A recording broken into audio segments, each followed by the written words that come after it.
The Battle of Britain was an air battle between the British Royal Air Force and the German Luftwaffe. This battle lasted from July 4th to October 31st, 1940.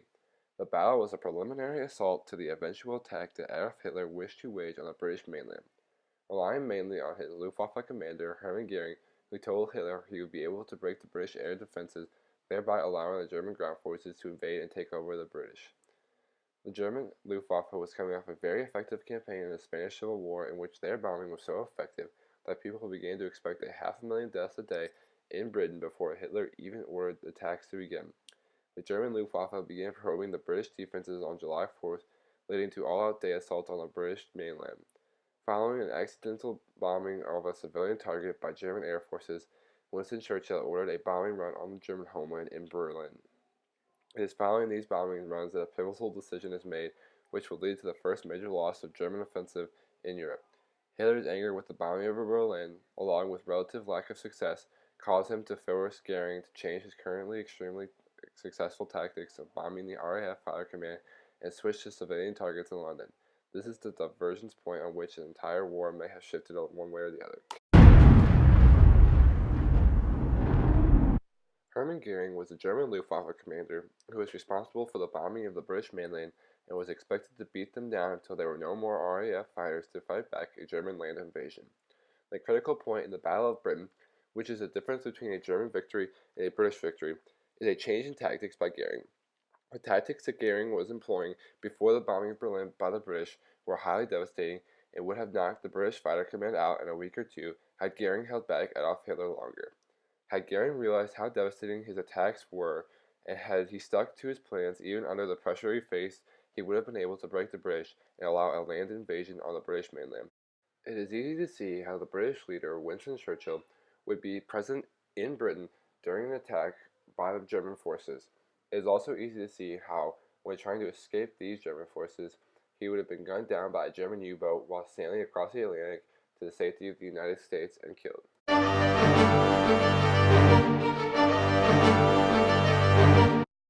Following the death of British Prime Minister Winston Churchill, a land invasion would have taken place codenamed Operation Sea Lion. Much like its American counterpart, Operation Overlord, the operation would have taken place in two stages. The first stage would have been dropping of paratroopers behind British lines, and the second stage would have been the landing of German land invasion craft such as that. Following the completion of Operation Sea Lion, the Germans would have focused their attention on the Eastern Front fighting the USSR. Following the end of this fight, the Germans would have then put British civilians and Russian civilians into German concentration and work camps that helped bolster the German economy and work towards their war machine.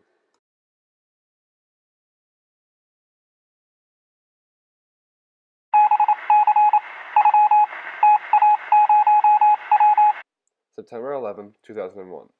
This is a date we now know as the terrible date of the terrorist attacks on the World Trade Centers in New York City. But what if those attacks never happened? Had Adolf Hitler been leader of the Nazi Party till the age of 75, he would have been the leader until the year of 1964. Through his time as leader, Hitler would have set up a strict government with little tolerance for revolt. So is it crazy to think that with Adolf Hitler in control of the Middle East, he would have stamped out terrorism in the Middle East and stopped terror attacks in the rest of the world? Or even crazier, would the United States have ended up working with Al-Qaeda and groups we see as extremist groups now in an effort to take down the Nazi Party? On a day-to-day basis, we see the power of groups like Al-Qaeda or even more recent ISIS. Combined with the military might of the U.S., these groups would have been extremely useful in fighting against the Nazi Empire.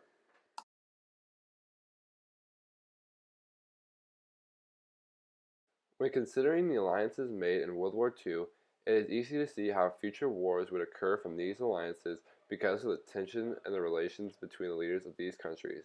Had Germany finished off Britain, there would have been four conceivable world powers, and Italy left in the world theater. With no more Britain left to occupy Germany, war would become inevitable among the three Axis countries. First, Germany would attack and take over the Italian peninsula and then move on to finish off Russia. Following the takeover of these two countries, Germany would help Japan take over the US and occupy the country. Then, the inevitable war between Germany and Japan would soon follow. This would turn into one of the bloodiest and harshest wars to date. With the ruthless tactics of the Germans and the kamikaze guerrilla style of the Japanese, Death tolls would be high, with little ground gained, much like World War I. Eventually, Japan would begin to gain ground in the United States front due to the inability of Germany to supply their massive empire. Over time, a stalemate would ensue, followed by a ceasefire between Japan and Germany, bringing forth the end of World War II. The destruction and ruin left behind by the war would be such that over 70% of Americans alone would not have a home to live in, forcing them to move into Japanese labor camps in order to gain food and shelter. In both Japan and Germany, the economic wealth and prosperity would be outstanding, while the rest of the world would be working to support these countries and would be living in poverty.